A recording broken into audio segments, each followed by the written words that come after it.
მოგესალმებით ყველას, იმედია ყველანი კარგად ხართ. დღეს მინდა გასწავლოთ სიტყვა რომელი, ანუ kell გამოყენების წესები. ჩვენ გვაქვს 4-ნაირი kell.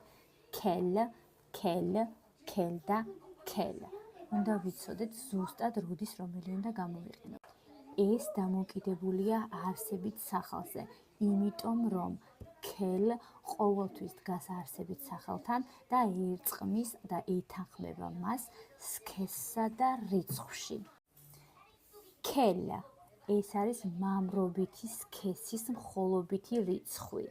წინადადებაში თუ არსებითი სახელი მამრობითი სქესის არის და მხოლობითი რიცხვის არის, აი ეს kell უნდა გამოვიყენოთ. მაგალითად, le livre წიგნი მამრობითი სქესის არის. წინადადებაში ასე იქნება. Quel livre est-ce que tu lis? რომელ წიგნს კითხულობთ, ნახეთ, kell მამრობითი სქესია. თუ არსებითი სახელი მხოლობითი რიცხვის მდედრობითი სქესის არის, მაშინ ეს kell უნდა გამოვიყენოთ. აი ეს kell, ორი ელით და ბოლოში e. kell. წინადადებაში კი ასე. Quelle ville est-ce que tu connais? რომელ ქალაქს იცნობ? Une ville, რადგან მდედრობითია, kell მდედრობითია.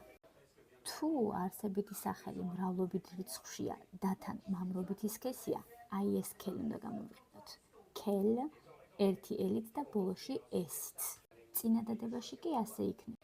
Quel plat est-ce que tu préfères? plat, რადგან მრავლობითში გვაქვს და თან plat მამრობითი სქესის არის, kell ასევე მამრობითი სქესის მრავლობით რიცხვში გვექნება. თუ არსებითი სახელი მდედრობითი სქესის არის და თან მრავლობით რიცხვშია, მაშინ kell აუცილებლად აი ესეთი იქნება. kell, ორი ელით და es-ი ბოლოში. წინადადებაში კი ასე იქნება.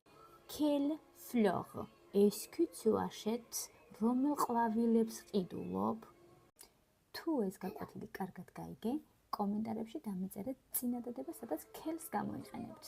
აბა თქვენ იცით, გამომყევით და გამოიწერეთ ჩემი გვერდი.